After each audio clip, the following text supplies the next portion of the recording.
Whenever you're diluting acid, always pour the acid into the water, like this. Never the other way around. You're ready to learn the pivot shot now. Just get your feet in this position and hold the ball about here. Now, if it's a cash order, use this form. If it's a charge, you'll have to check with the credit office for an approval. What about cashing checks? Checks are also handled through the credit office. All right, girls, and if you'd like to use the television set, you turn it on here and select your channel there.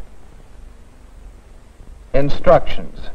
It's surprising how often we use instructions. How often we're on either the giving or the receiving end of instructions. I began thinking about instructions the other day when Jack and I were going over the last-minute plans for his class picnic. You see, I'm advisor to the class and, well, listen and see. Oh, Jack, I'm glad you're here. I came early because... Oh, hello, Mr. Barker. Hello, Rose. Jack, I want to talk to you before the committee meeting. I'll go ahead and handle all the food arrangements, as you asked. Only, well, I don't know just what to do exactly. Well, I helped out on that last year. Now, what did we do?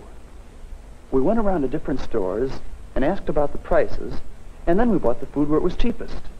Jack, how did you decide how much to buy? How much to buy? Oh, yes, Rose. There'll be a report today on how many are coming to the picnic. Good.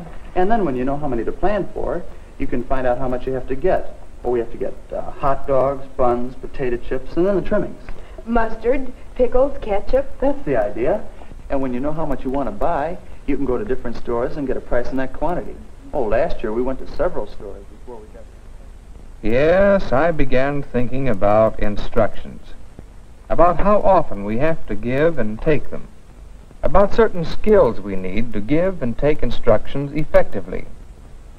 Jack and Rose didn't have those skills down pat, but they were learning them. And they were learning two basic elements of instructions: a clear plan and effective communication. But even as I was thinking that through, another little incident occurred that illustrated the skills of instructions quite well.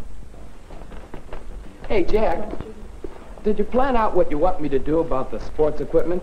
Well, yes, Walt, here's what you can do. First, figure out just what to take and how much. We'll want bats and balls, of course, maybe gloves, maybe horseshoes.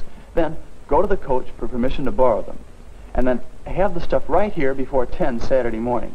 We'll have cars ready to take it out to Graham's Woods. Check. Oh, and Walt, here's a snapshot taken at last year's picnic. It'll give you some idea of what to take along. Thanks, Dick. Hey, this'll really help out. Jack gave those instructions skillfully. Did you see what he did? What are those skills of giving instructions? First, be clear. Jack had a clear plan in mind about the job to be done. Second, know the steps in order. Jack knew the steps and gave them to Walter in order. Third, use effective methods. Well, it seems to me that Jack's use of the snapshot was a good idea to help Walter see clearly what he was to do. But that wasn't all. What about getting the things back? I'd better do that, too. Yes, if you would. Well, let's see. Decide what to take, get permission from the coach, then bring the stuff here and return it after the picnic. Anything else? No, that should do it. Okay. I'll get in touch with you if anything goes wrong. Okay. Thanks a lot, Walt. Hi, everybody. Yes, Walter showed some skills, too. He made sure he understood the job he was to do.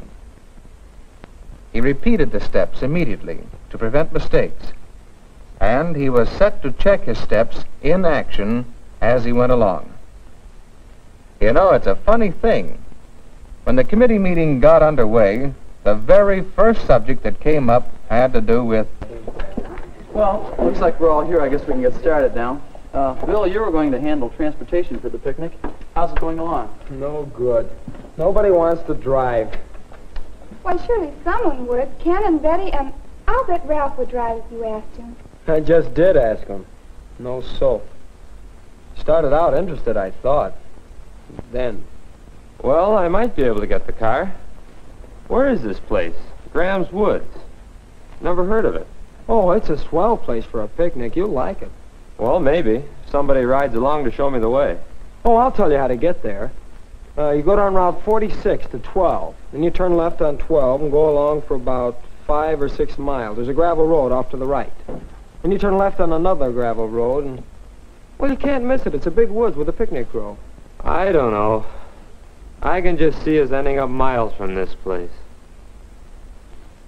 Golden Woods? Graham's Woods. You can find it. Oh, I probably couldn't get the car anyway. You can find somebody else.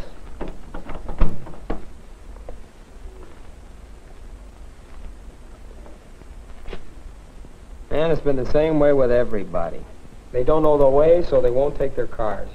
Do you suppose they'd be more willing to drive if they had clear instructions on how to get there? Yes. Couldn't we make your instructions simpler, Bill? Why not use a map? Well, Graham's Woods isn't on the road map. But we could make maps, I guess. You go down Route 46 to 12. Well, Mr. Barker and I could help you with that after the meeting. Good, I'd appreciate that.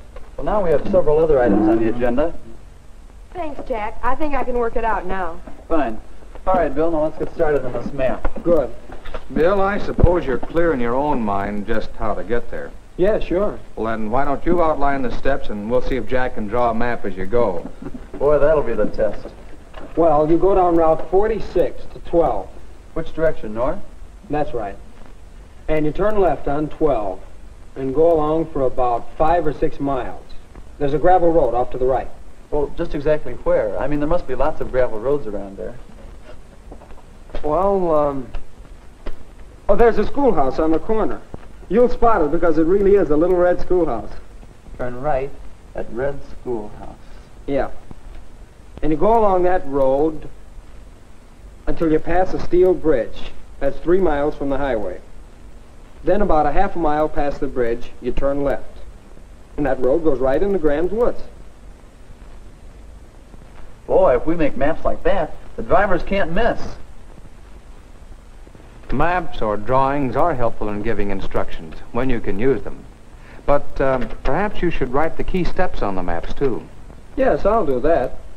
North on 46, left on 12, right at the red schoolhouse, and left a half mile past the bridge. Oh, and Bill, when you're giving these instructions, you might ask some questions, just to make sure each driver understands. And let the drivers ask questions, too. That's right. Then repeat all the steps with the map right at hand. And finally, make sure each of the drivers takes his map with him so he can check instructions as he goes along. I will. Thanks, Mr. Barker. Okay. Thanks, Jack. Yes, instructions involve clear planning and effective communication. And there are skills for giving and receiving instructions. Be clear. Know the steps in order. Use effective methods. Repeat immediately. Check in action.